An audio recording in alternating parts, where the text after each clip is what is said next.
Sur la qualité de l'air, on peut rappeler quand même que la qualité de l'air sur Angers n'est pas qualifiée de bonne par RP de la Loire, mais qu'elle est le plus souvent considérée comme moyenne, hein. Et aujourd'hui, par exemple, elle est dégradée. Et 90% du temps, cette qualité reste moyenne. Mais RP de la Loire fait aussi le calcul des émissions de gaz à effet de serre.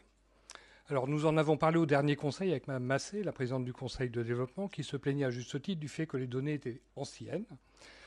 Les dernières données disponibles datant à l'époque, enfin le mois dernier, donc de 2021. Depuis quelques jours, nous avons les données des émissions de gaz à effet de serre 2022-2023. Et ces données montrent qu'en 2023, la baisse sur ALM n'a été que de 2,4%, alors qu'au niveau national, la baisse était de 5,8%, dont se félicitait à juste titre Monsieur le ministre de l'écologie de l'époque.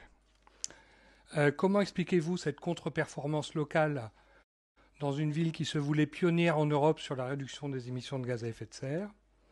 Comment comptez-vous corriger cette trajectoire puisqu'il faudrait une baisse de l'ordre de 7% par an pour tenir notre objectif de baisse de moins 60% en 2030? Et est-ce que cet objectif de moins 60% est toujours d'actualité, puisqu'il devient chaque année de plus en plus difficile à atteindre? Merci.